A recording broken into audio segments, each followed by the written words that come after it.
देखिए latest episodes बिल्कुल ad free.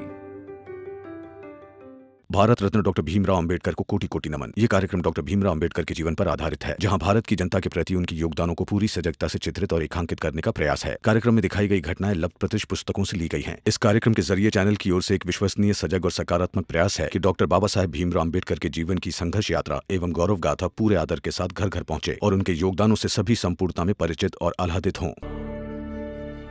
चलो जल्दी जल्दी हाथ चलाओ।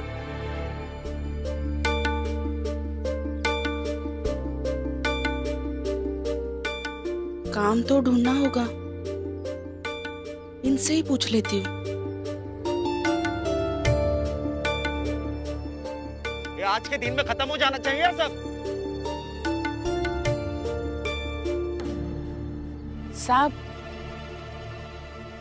साहब कुछ काम होगा तो मुझे भी दे दीजिए ना।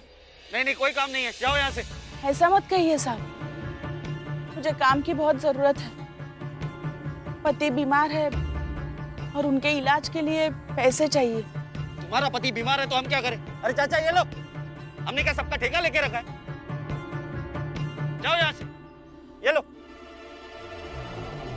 बता देती हूँ कि वो भीम के बाबा है। क्या पता ये भी भीम को जानते होंगे और नाम सुनकर डर जाए कि नौकरी नहीं देंगे तो भीम धरना देकर लड़ लेगा, कानून के पास चला जाएगा। साहब, मेरे पति भीम के बाबा राम जी है और अगर उनका इलाज नहीं कराया गया तो वो मर जाएंगे।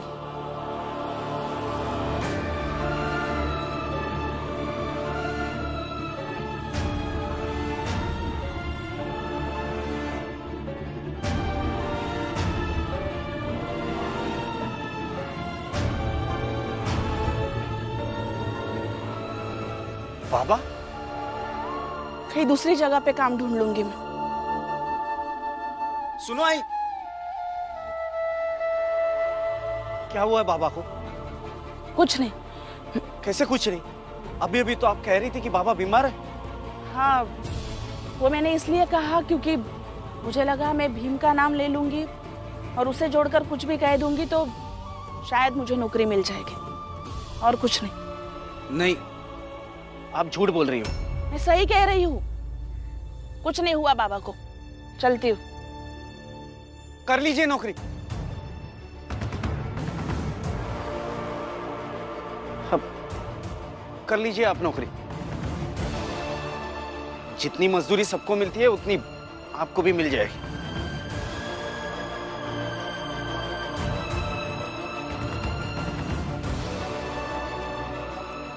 चाची, हाँ, इनको जरा काम समझा दो। हाँ, आइए।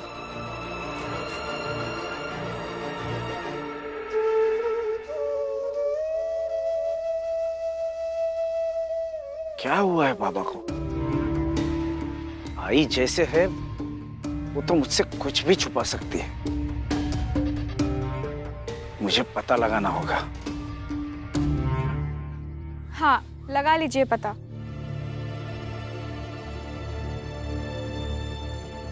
लेकिन आप बाबा के घर पर मत जाइए।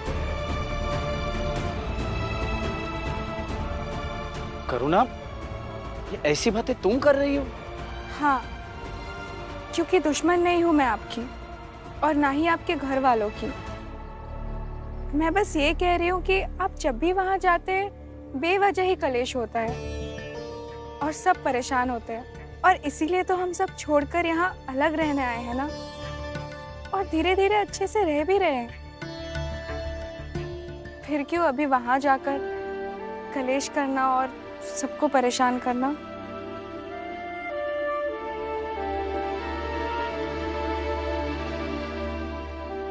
शायद तुम ठीक ही कह रही हो।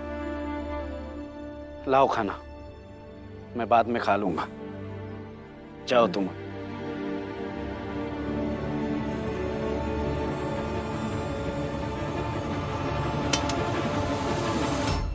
कहाँ जा रही हो? अभी अभी तुम ही कह रही थी ना कि हमारा इन सब से दूर रहना ही सही है। मत जाओ, कर लेंगी वो खुद से। तुम जाओ।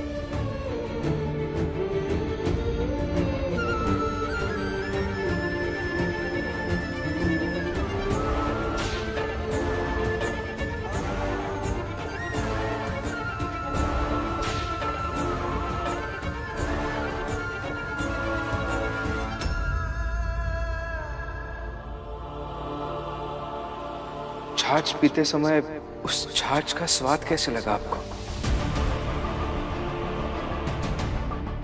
हाँ, कुछ अलग तो लग रहा था, लेकिन जो भी हो, अब उसे लेकर सोचना या बात करना जरूरी नहीं है, वरना बात का बतंगड़ बनेगा। और अगर भीम को साजिश की भनक भी लगेगी तो फिर वो भी परेशान हो जाएगा।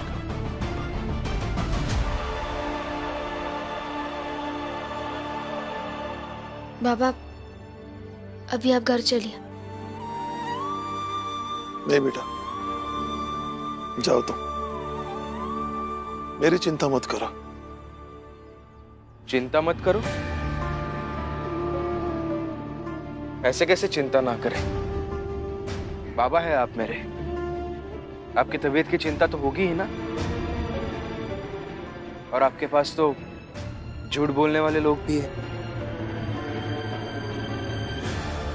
किसने झूठ बोला? जीजाबाई जी ने। उन्होंने तुमसे झूठ कहा कि वो हॉस्पिटल में जा रही, ताकि तुम मुझसे कहो हॉस्पिटल जाने के लिए। असल में वो खुद हॉस्पिटल गई ही नहीं थी।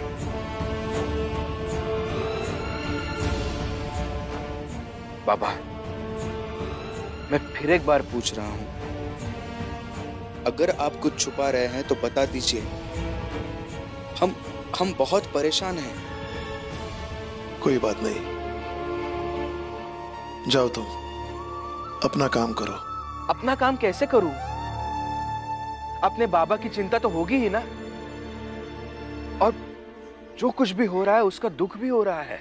दुख सिर्फ तुम्हें ही नहीं होता, दुख तुम्हारे बाप को भी होता है।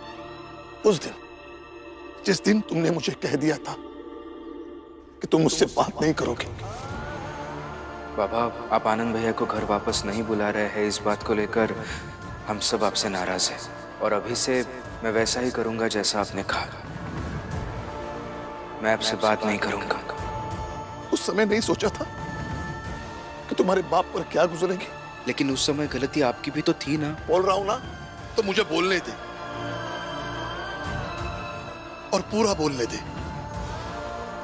मैंने आनंद को घर लाने से मना कर दिया, तो तुम मुझसे कह रहे कि मुझसे बात नहीं करेगा।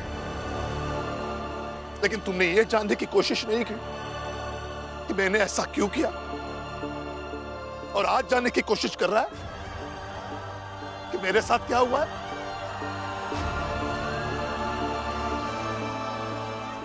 उस दिन से लेकर आज तक तुमने मुझसे ढंग से बात नहीं की। मुझे कैसा लगा होगा?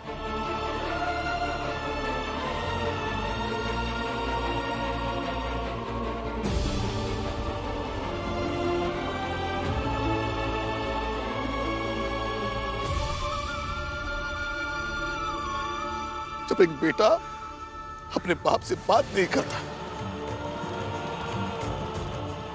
तो उस पर क्या गुजरेगी, इसके बारे में कभी सोचा?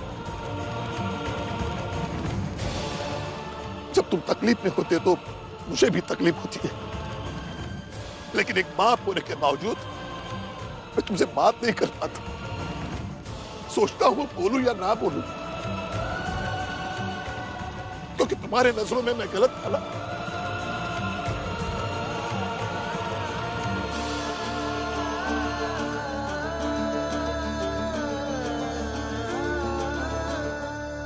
जब तुम पैदा हुए थे ना, सबसे ज्यादा खुशी मुझे हुई थी, भीमाबाई को हुई थी। बचपन में तो बात करने की कोशिश कर रहा था। जब पहली बार तुमने मुझे बाबा कहा, तो अगले 3 दिन तक मुझे खुशी के मारे नींद नहीं आई थी। और आज जब बड़ा हो गया तो मुझसे कह रहा है कि मुझसे बात नहीं करेगा। तो जा, मुझे भी बात नहीं करनी। बाबा, कोई बाबा बाबा नहीं, और मेरी चिंता करने की कोई जरूरत नहीं। मेरी चिंता करने के लिए जीजाबाई है, वो मुझे संभाल लेगी। तुम दोनों अच्छे से रहो, मेरी चिंता मत करो। जाओ। कैसी बातें करके गए हैं ये? मैं इनका बेटा हूं ना। मैं नहीं चिंता करूंगा तो कौन चिंता करेगा इनकी? क्यों ये सब बोल के गए ये? ये भी तो प्रेमी है ना उनका। और फिर उस दिन उन्हें बुरा लगा था, आज उन्हें मौका मिल गया तो उनके दिल की सारी बातें उन्होंने कह दी। और अच्छा ही किया उन्होंने, क्योंकि मन में अगर कोई बात दब जाए तो वो रिश्ते पर और ज्यादा बुरा असर करती है। और ये सब मैं क्यों समझा रही हूँ आपको? अब तो खुद समझदार है ना। लेकिन मैंने उनसे सिर्फ इतना पूछा था कि कृपया करके मुझे बताएं कि वो क्या छुपा रहे हैं। उनकी तबीयत के बारे में पूछा था।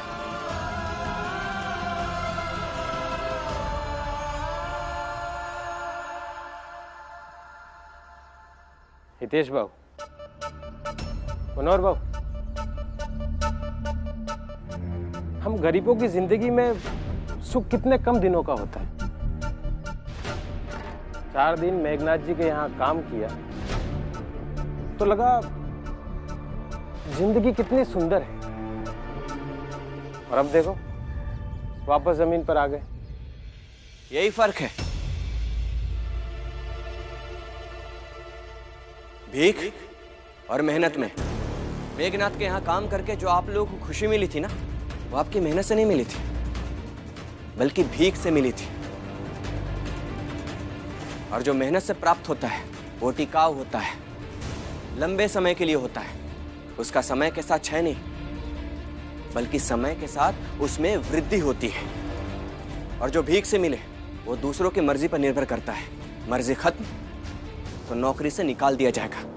और बोलो बोलो ना, एकदम भीम के जैसा बोल रहे हो और सुनकर अच्छा लग रहा। और अगर बोल चुके हो तो जाओ अपने कमरे में और फिर से बोलो, ताकि खुद ये सब सुन सको। अरे खुद तो बीवी के टुकड़ों में पलते हो, तो वो भीख है मेहनत? बताओ। यही फर्क है कि हमें भीख देने वाले मेघनाथ जी थे और तुम्हें भीख देने वाली तुम्हारी बीवी। खुद ने तो जिंदगी में कुछ किया नहीं और अब यहाँ ज्ञान देने चला है। जाओ। अब खड़े खड़े देख क्या रहे हो? कुछ और सुनना है क्या? जाओ।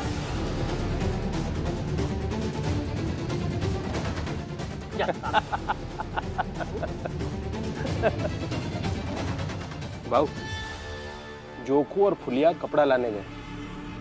अब देखते हैं कि कौन क्या लाता है। इंतजार करते हैं दोनों के आने का। अब काम ही क्या बचा है, बस चाल में बैठ करके मनोरंजन प्राप्त करते हैं।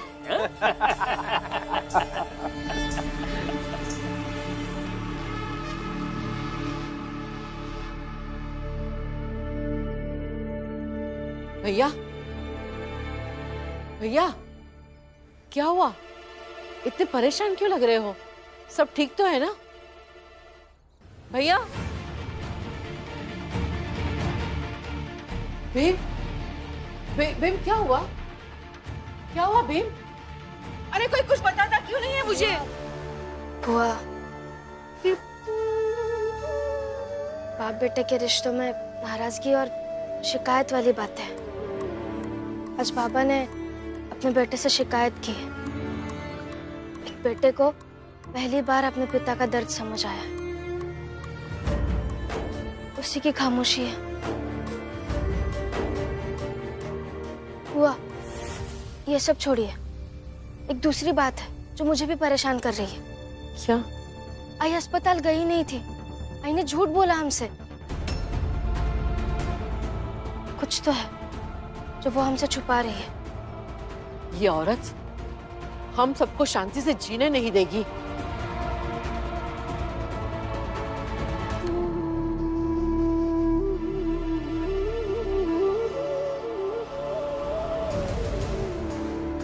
अब तक तो दीदी, रमा और उन्हें सबको पता चल गया होगा कि मैंने घर में झूठ कहा था कि मैं अस्पताल जा रही हूँ। मगर इस बार जीजाबाई को आप लोग नहीं रोक पाओगे और ना ही मेरी चाल समझ पाओगे। चलो, आज का काम खत्म हो गया, आकर अपने अपने पैसे ले लो।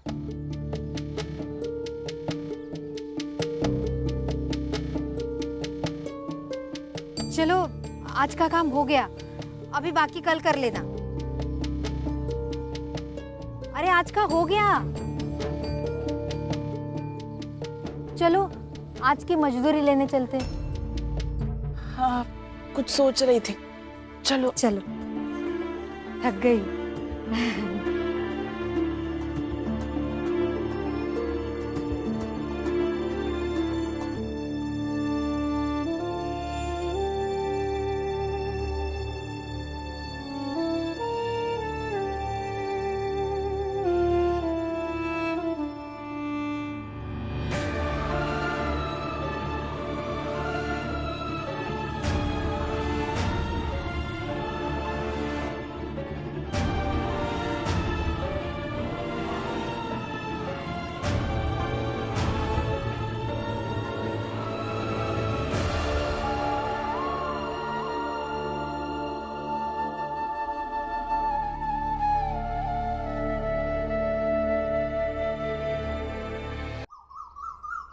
हितेश भाऊ, जनार्दन, ये देखो, इतने सारे कपड़ा मिले। अरे वाह अजोखू, अरे कुल कितने कपड़े मिले? है कोनो 13-14 ठो तो होवे करेंगे। लो, फुलिया भी आ गई।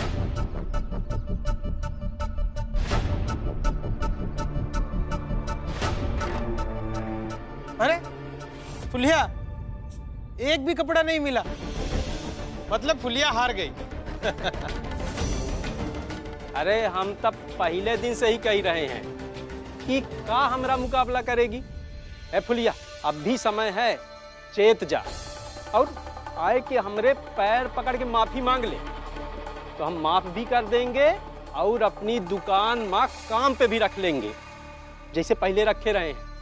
हमके करने ना ही काम। तब तो फिर तक काम भी न कर पाएगी। रमा, तै इधर आना।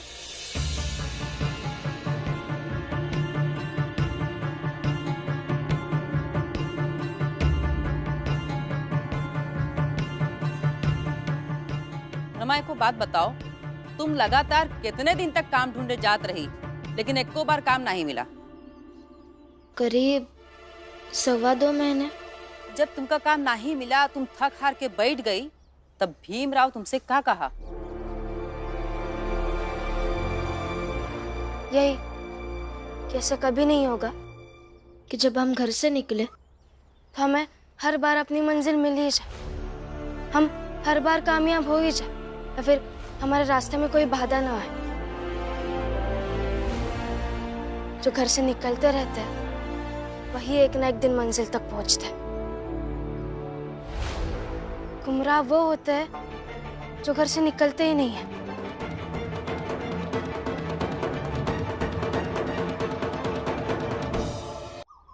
सुने जोखू, सुन लिए ना, तो ये बकैती करना छोड़ो और अच्छे से समझ लो कि आज नहीं तो कल हमका भी कपड़ा मिले लगेगा। हाँ हाँ, देखा।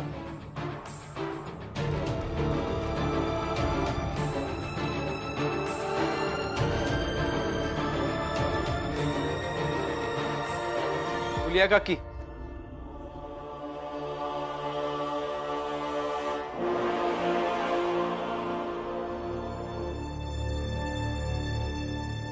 ये हमारे घर के कुछ कपड़े हैं, आप धोकर देंगी क्या?